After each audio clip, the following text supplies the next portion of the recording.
Next सवाल ज्ञात करने के लिए सबसे ज़्यादा ज़रूरी है हमें ये पता लगाना कि समबाहु त्रिभुज की अंतःवृत्त और परवृत्त की जो त्रिज्याएं हैं वो कितनी होती हैं, ये हमें पता लगाना है। तो समबाहु त्रिभुज के परवृत्त और अंतःवृत्त की त्रिज्याएं हम ज्ञात करने जा रहे हैं।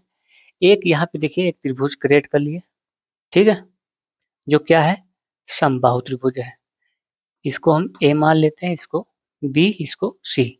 इसे हम, याद है आपको हाई स्कूल में क्या करते थे, सेंटर निकालते थे। सेंटर निकालने के बाद किसी एक भुजा से मिलाने के बाद उसको चारों तरफ घुमा देते थे। जब हम सेंटर हमें प्राप्त हो जाएगा तो सेंटर को हम इससे मिला दिए, इससे बी से, ठीक है, सेंटर को हम बी से मिला दिए। जब बी से, आप ये भी जानते हैं कि आप समबाहु त्रिभुज के तीनों कोण आपस में क्या होते हैं, बराबर होते हैं। यानी 60 ये है तो 60 ये है, 60 ये है। तो ये जब इसको मिलाएंगे तो ये आधा बांट देगा, आधा आधे में तोड़ देगा, तो ये 30 डिग्री हो जाएगा।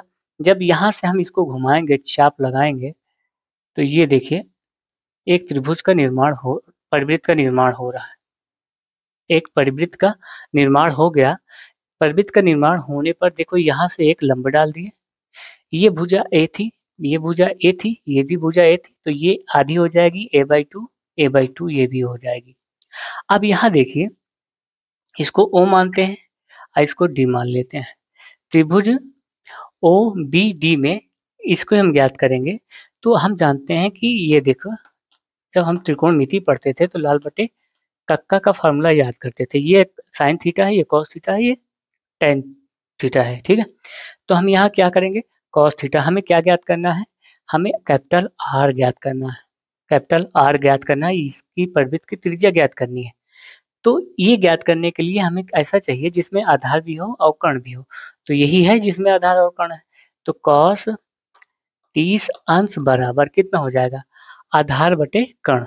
आधार कितना है, a/2 है, और कर्ण कितना है, R है, ठीक है। इसका मान जो होता है ये √3/2 होता है, और ये बराबर कितना हो जाएगा, a/2r हो जाएगा। 2 से 2 कैंसिल कर दीजिए। दिस इम्प्लाइज दैट r अगर निकालेंगे तो r बराबर कितना आ जाएगा, a/√3। ये आपका क्या हो जाएगा, परिवृत्त की त्रिज्या हो जाएगी। इसे आप याद कर लीजिए, ठीक है। समझ में आ रहा है दरोगा जी? अंतःवृत्त की त्रिज्या निकालते हैं। देखिए, एक त्रिभुज का फिर से निर्माण करते हैं। इसको भी हम उसी तरीके से काटते थे, लेकिन भुजा से नहीं मिलाते थे, बल्कि डायरेक्ट क्या करते थे, लंब डाल देते थे।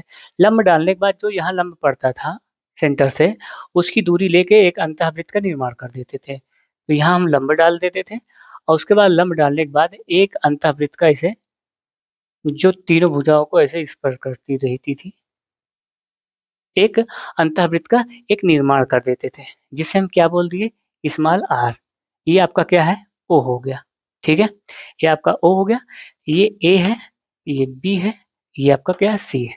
हमें R ज्ञात करना है, स्मॉल r ज्ञात करना है।